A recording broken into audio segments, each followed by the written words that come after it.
G'day, Alex here from Tactical Arbitrage, and in this video we're going to have a look at this very first selection up the top, UPC sites and products only. Little switch beside it there to turn on and off. Now effectively what this will do is it will change the domains down here.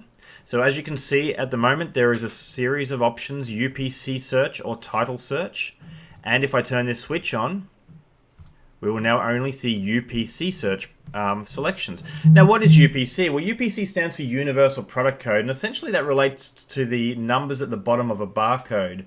And that's a 12 or 13 digit number depending on what country you're in, and it's called an EAN in countries like the UK and a UPC in America.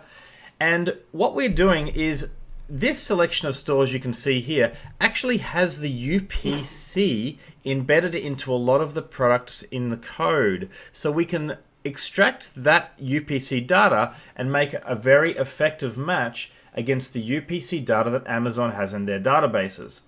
So when you're looking at, say, a UPC of 1234, for instance, against Amazon's 1234, then we're going to get a very accurate match. 1234 equals 1234, and then those two products line up and then they match.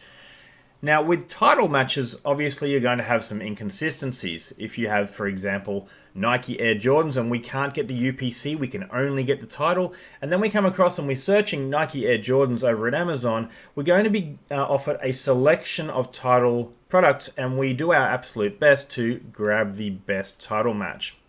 Whereas with UPC, it's a little more straightforward. The match is usually the correct match.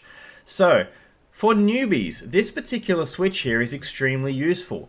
Rather than going through a bunch of titles and sorting out which are accurate matches and which are not so accurate matches, you can eliminate a lot of the hard work and simply use this switch to only look for UPC sites. Now, what about the products only bit?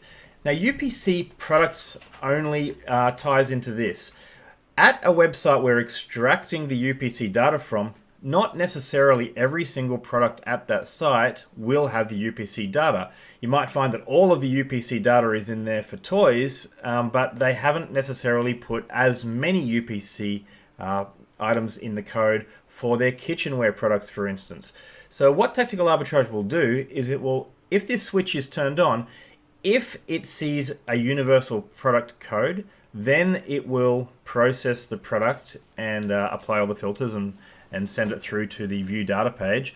And if it does not see UPC data, it will also, by having this switch turned on, remove that product from the search process and just skip ahead to the next product.